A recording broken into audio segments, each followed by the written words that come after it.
Yeah. Well, now that you ruined my perfect transition into the Yeah, that's US right. Open You Cup. could cut it in editing. You can fix it.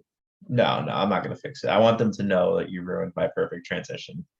I'm glad that I'm doing my job. Anyway, US Open Cup. Is it fair to say that MLS teams don't care about Yep, 100%. Next. it? All right, good talk. Listen, for a long time, you will see rotated squads, but on the flip side, you are meant to be able to beat USL sides with rotated squads because most of those guys play on your USL sides anyway, right?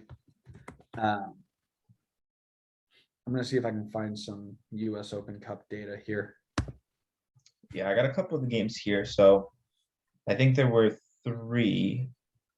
four MLS teams that lost their opening US Open match. So we had Austin losing to San Antonio. Yeah. RSL lost to Hailstorm. The Chicago Fire lost to Union Omaha, and Columbus lost to Detroit City. I was just checking this before we started the podcast, but with the exception of RSL, and I'll check them right now. Even RSL, all of these teams played majority rotated teams, just like you had mentioned. Majority of them are guys that are typically on their bench, haven't got much game time this season. So yeah, it's definitely seems like most MLS teams probably don't want to risk overplaying their guys too much or injuring them. But then it becomes a question of should the bench guys be able to beat the USL sides? Has the USL improved enough that they should, be competing with MLS benches, or are MLS benches not up to par and are playing like down to a USL level? What do you think is more so the case? So as I look at this, right, we can talk about the heavily rotated part of it. Austin FC started Finley, Fagundes, Druisi, and Hosen, with Cascante in the back and Kolmanich. RSL started Rubio Rubin up top, Justin Glad in the back. Apparently, like the next great Mexican goalkeeper, David Ochoa, and Tate Schmidt. Chicago had Chisos, Espinoza, Gutierrez. That's a much more rotated side than usual. Also, Chisos scored both penalties. God, that's awesome. And then Columbus, Giassi Zardes, Matan, Aiden Morris. So that's also a majority rotated. But you can't say that there are players in there that can't just take over a game and win it on their own against the USL side. Yeah, I mean, Giassi Zardes, Matan should be beating USL sides. Like, yeah, that's a given. Now, that being said, I don't want to take any credit away from USL sides. We've got two people who have made transfers from USL Championship out to European, like, top flight teams. The level is clearly increasing at that league level, right? You got the guy from Louisville, Jonathan Gomez. Yep, Jonathan Gomez, who might be playing with the men's national team or Mexican national team, by the way. So might be adding another one to the snake list. But he went from Louisville City, who's playing in the championship side of USL, the second division, straight to Real Sociedad, who are not by any stretch of the imagination a team in La Liga to sneeze at. No, I mean, they're almost always top 10 in La Liga. They're sixth right now with a few games to play. Yeah. Right. And then you had another one that got called into the the men's national team, Kobe Henry from the team that won the USL championship, Orange County SC. And apologies everybody for our lack of knowledge on that. We're an MLS podcast, not a USL podcast, but I do want to dive into there anyway. But listen, you start seeing a lot more of these transfers for players either from MLS clubs down to USL side. So San Antonio had Elliot Collier from Chicago, John Dillon from Seattle, PC from Orlando, Beckford. I know that name from somewhere. Where do I know Deshane Beckford from? Oh, he's Jamaican national team. So these aren't players that are just, yeah, don't worry about it. They're whatever. I mean, they are legitimate competitors, and they're a real competition for these players. So, like I said, there are some of them that are kind of like, wow, I can't believe that happened. Union Omaha is a wow, I can't believe that happened. San Antonio over LA or over Austin doesn't actually shock me too much. Hailstorm over RSL is pretty crazy. Yeah. The Austin one's a little surprising because if you had to pick one of those four teams for who played probably their most or their strongest 11, it would definitely be Austin. Austin rotated a little bit, but not a ton. Yeah, 100%. But that's my point, right? Is they were able to keep up with Austin, and maybe they had a bad day. And I mean, like I said, Kip Keller, Andrew Tarbell, like it's not like these are bad players. You got Felipe Martins coming off an injury to his ACL, but Joe John Valencia, Ethan Finley, Teresi, Fagundes, those guys are all starters.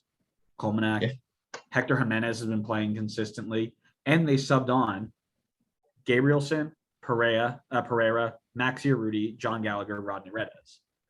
So it's not like, oh, and Santiago Patino from Orlando also on that side. Mohamed Abu from Columbus way back in the day. But it's not like these guys aren't MLS level. I mean, they're not, otherwise they'd be there. But they're not, Sunday league level. They're legit players. So this, to go back to your question, because now I'm waffling a little bit. We love a good waffle, but we do need to stay on topic a little bit. It really depends on what you're shooting for. What is your goal, right? Teams like Seattle, Red Bull, NYC, the teams that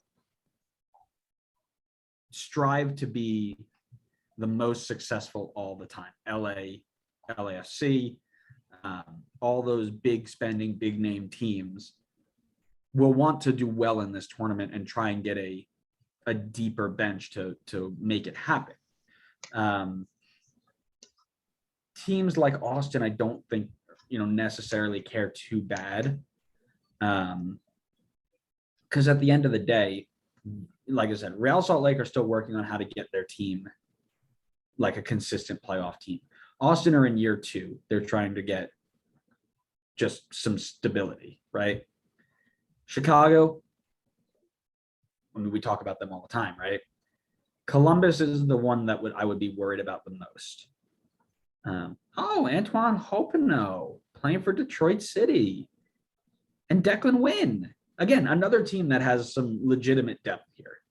Nothing to sneeze at. But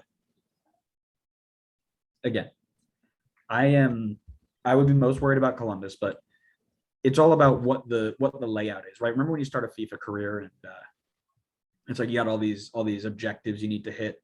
Like how badly do you need to win this cup, right? So it's not a financial gain. We've talked about that already. Winning the Open Cup gets you like an extra $150,000. Yippee! It does give you a spot in Champions League, but if you aren't a team that's competing for Champions League consistently anyway, this doesn't matter yet. You need to get your squad first to a level that'll be consistently competing for Supporter Shield, MLS Cup before you can worry about making the depth to compete for this cup too. So for these 4 teams, I thought Columbus would have been higher up on that list. but I'm not super shocked that the others kind of did a big rotation and didn't care. While you make your comment, I'm going to look up a few of the other ones because I'd be very interested to see what the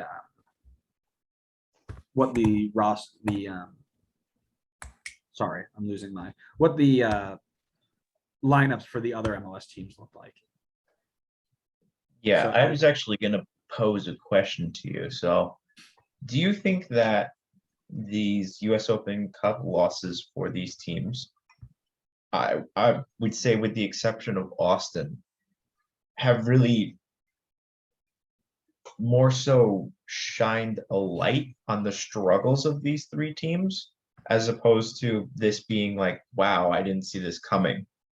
Because I was just taking a look at their last few games. RSL has not won a game since they played Nashville in week. I'm not sure exactly what week this is, but early in the season, it was March 19th, so over a month. Now, Chicago has gone.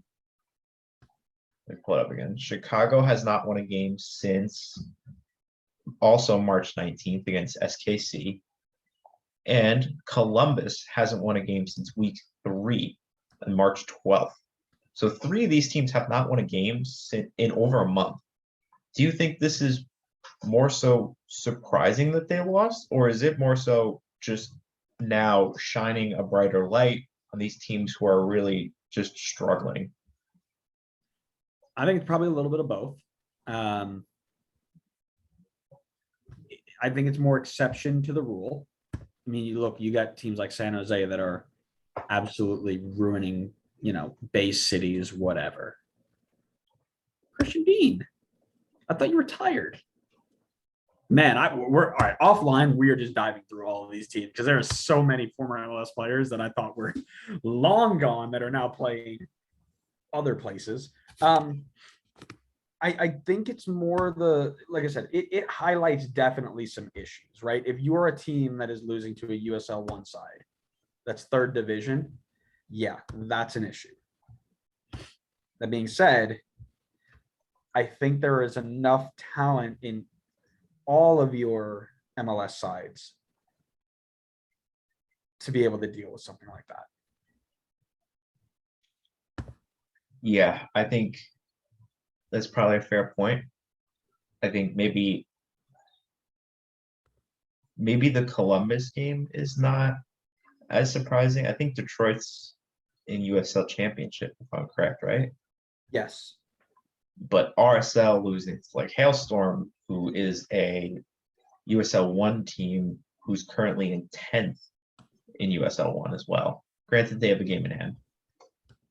That's surprising to me. Like that, to me, is where I see I think more so shining a light on RSL struggles than it just being more so surprising. I mean, RSL also just came off a really bad loss to NYC.